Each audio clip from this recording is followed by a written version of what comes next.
today to talk about how to promote your group so your group doesn't die. So Gordon, go ahead. Right on.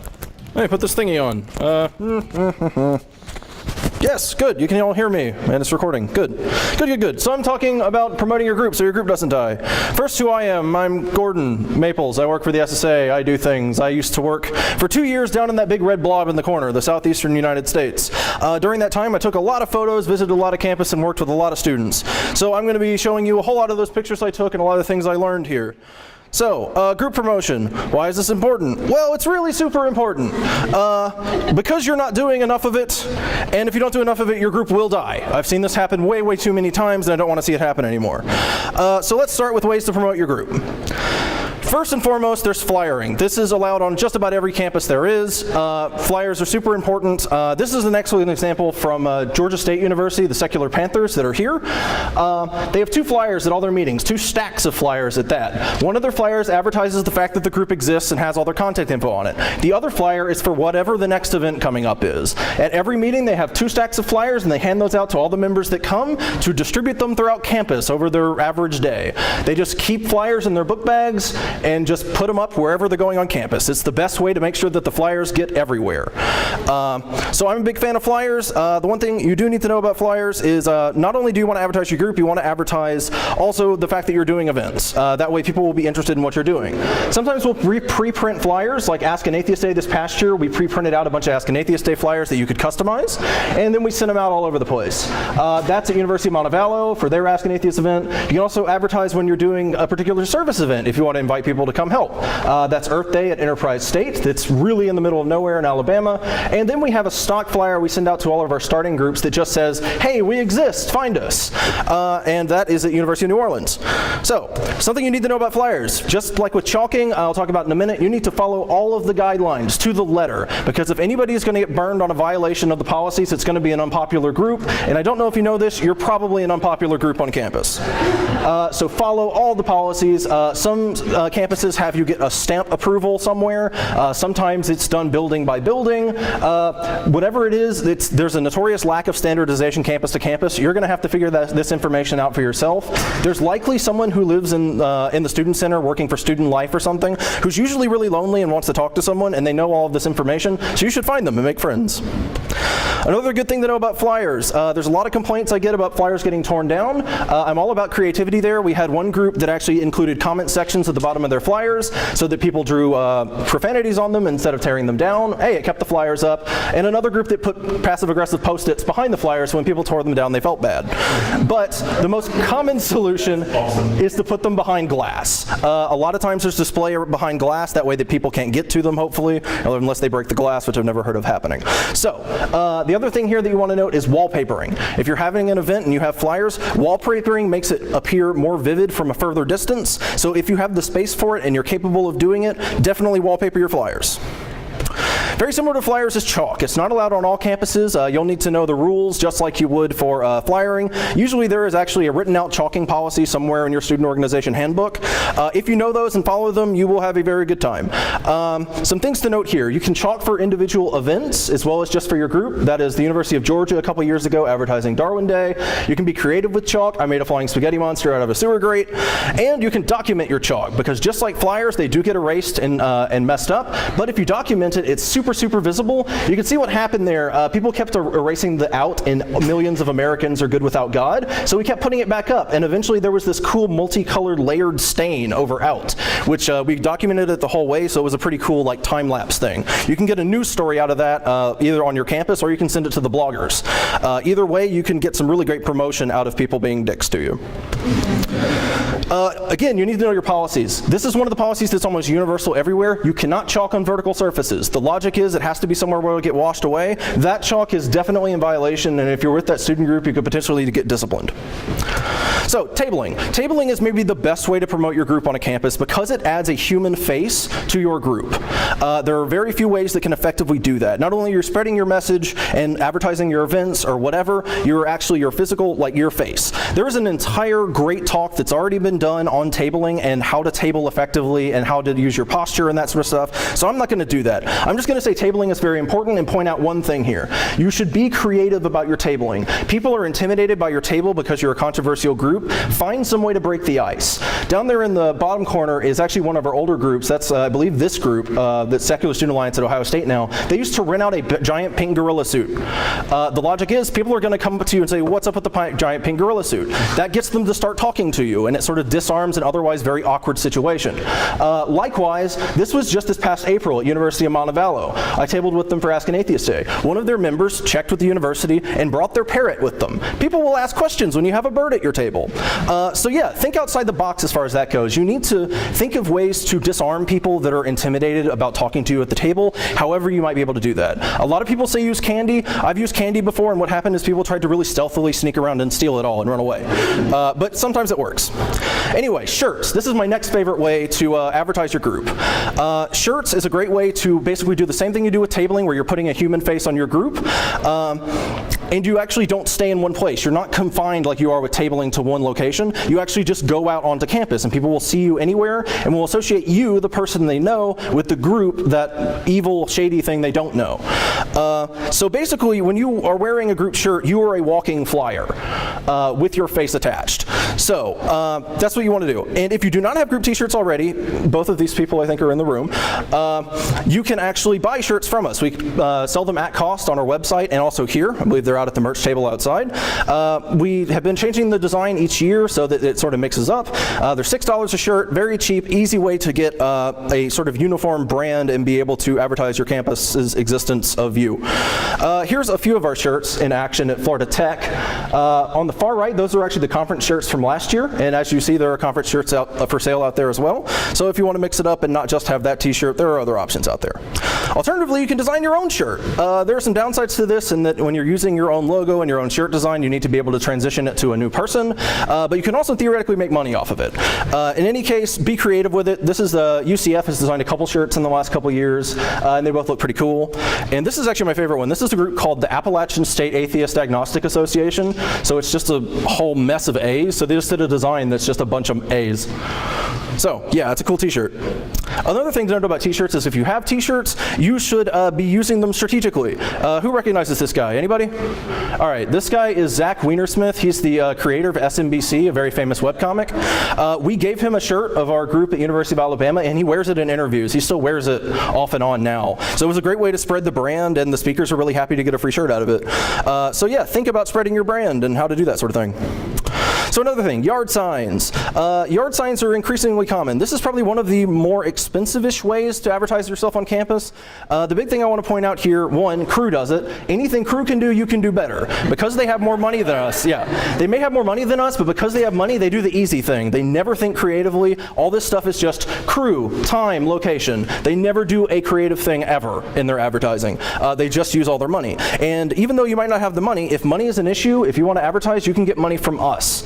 secularstudents.org/project grants. We love giving those away, especially for advertising things. The group at UAB, we funded them to get a couple of A-frames for their campus to advertise. Great. Exactly. That's the sort of thing we want you to be using our money for. Another thing that's picking up in popularity are banners. Some of you might have noticed in your student centers that they hang banners around the inside walls. So this is picking up a lot. I have a lot of pictures of these.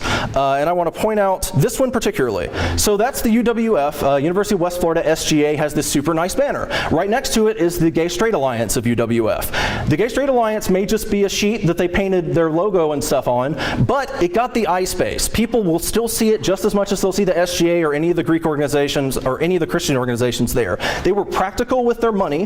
They didn't have a lot of money, so they spent as little as possible and still got the same amount of space for people to see it. So that's where you have to be thinking outside of the box to compete with the more monetarily gifted of the organizations on your campus. You can do it. Don't assume that you can't. Anything Crew can do, anything the Greek organizations can do, you can do it too. So this is another example. This is a sort of a campus-specific. At College of Charleston, they use these giant banners outside their buildings. So yeah, you'll need to pay attention to your campus because there are a lot of campus-specific things. This is one that really frustrated me. This is the University of South Florida. Their Humans vs. Zombies group had a banner up in their student center, and there was no evidence anywhere that the SSA group existed. I will bring them back up because I'm going to call them out a lot because they were doing a lot of stuff wrong. So yeah, again, like these are very much home-created banners that are getting just as much sign as the professional crew banners. Like those are just, again, they're sheets that people painted on. Very, very cheap to do and gets a lot of attraction to eyes and stuff. Again, with banners, you need to follow the rules of how to set up the banners. I guarantee you, if you start asking people in your student center, someone will know who to talk to set it up.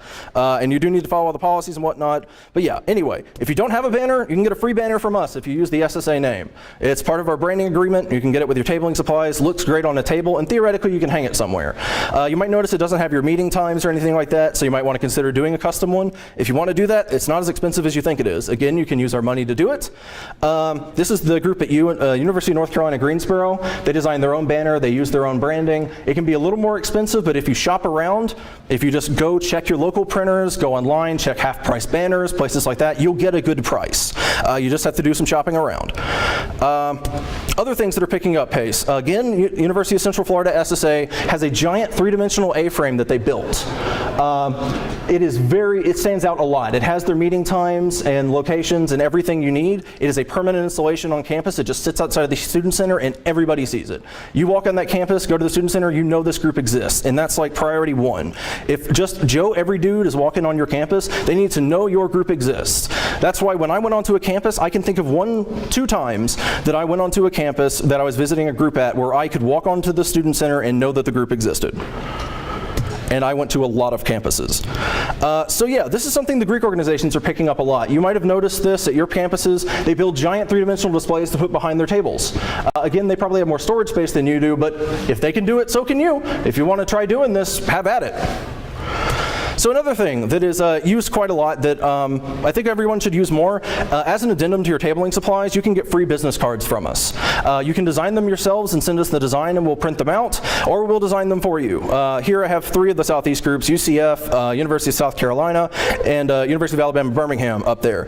I really want to point out UABs because they designed them themselves and it includes all of their meeting times and locations, which I thought was super cool, as well as their social media link.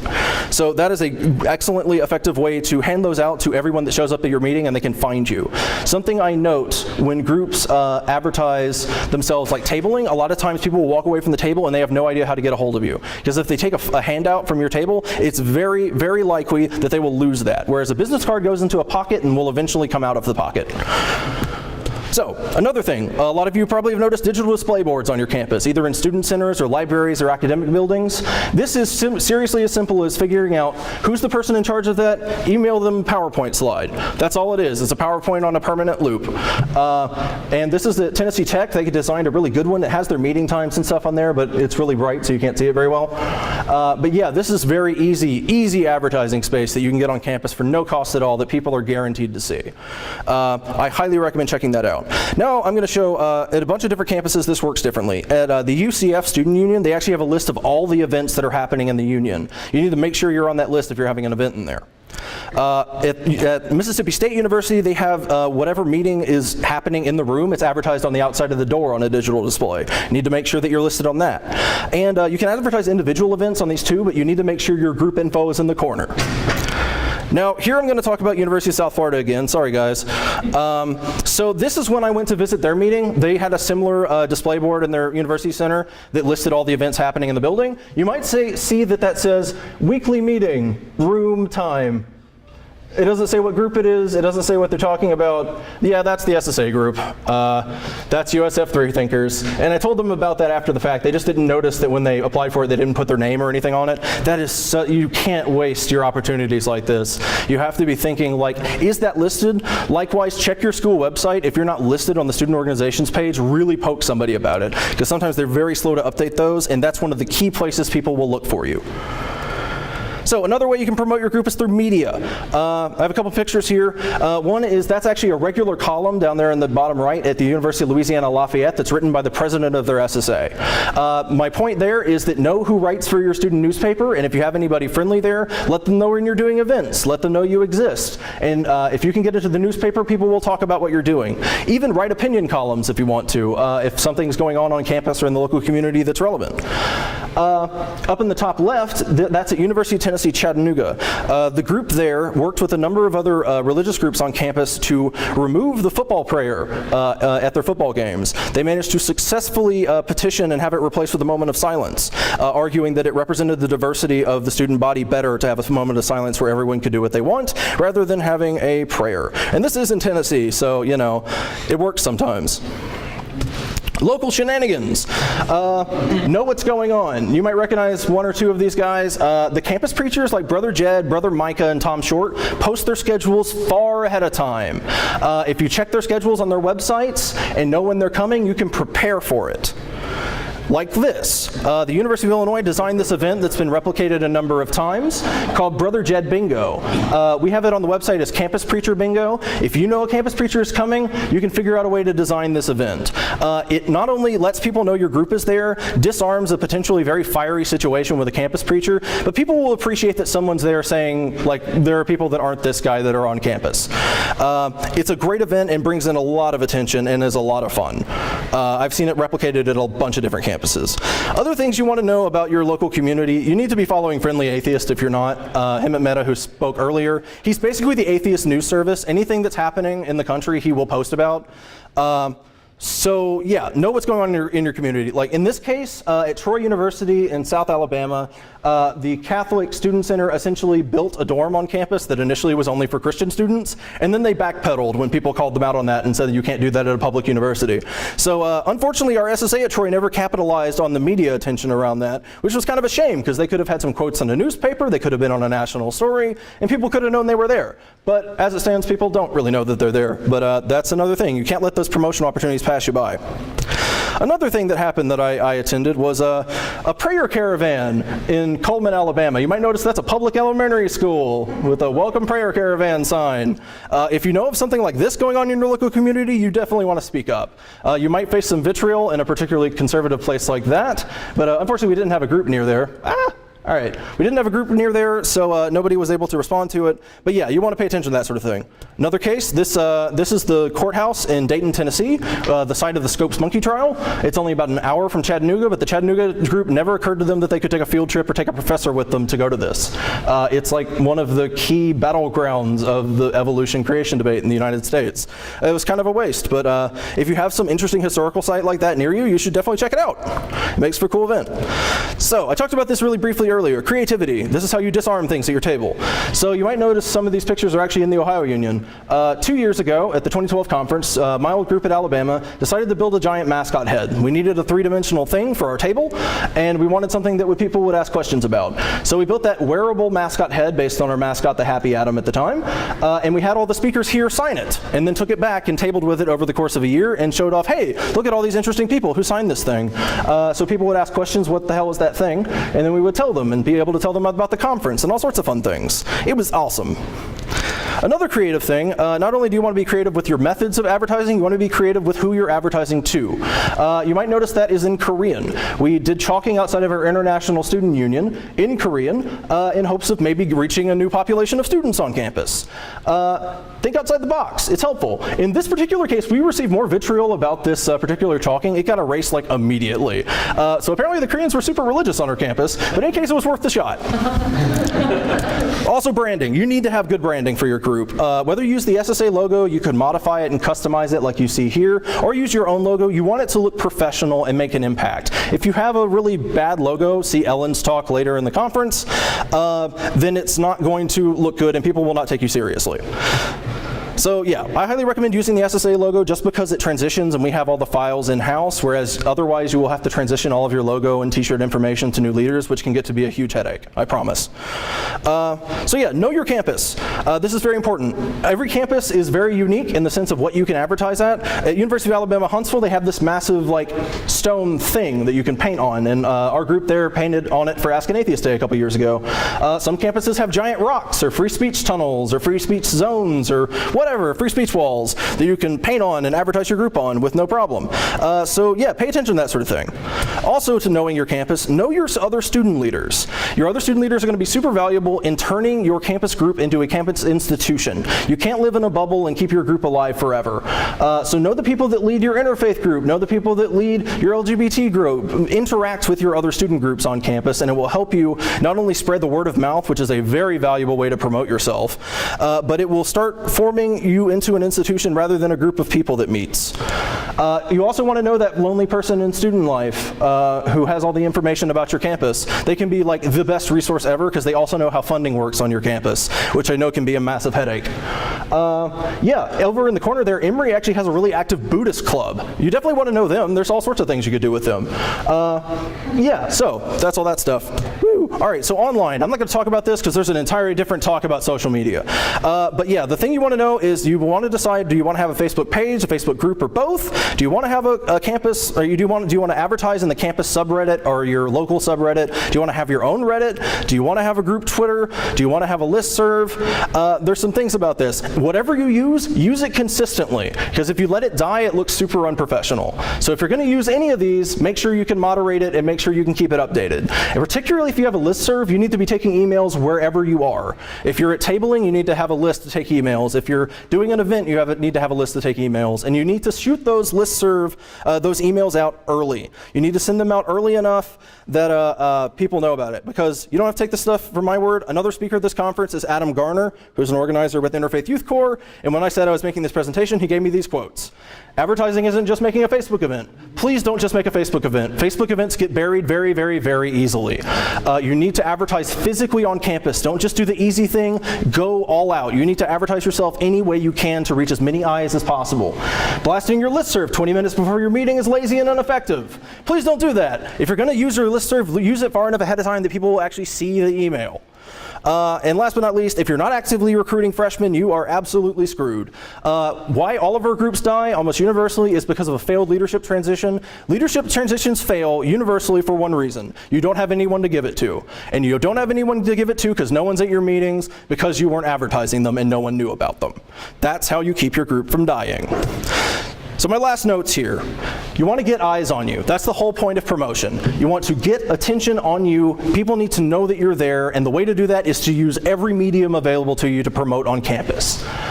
You want to aim towards being an institution, not just a group of your friends. If right now you think of your SSA group as you and your friends, you're not thinking long-term and you're not thinking well enough about how this group runs. You need to be documenting your processes, and you need to be planning for your leadership transitions in the future. And the first process to doing that is advertising, to make sure people show up.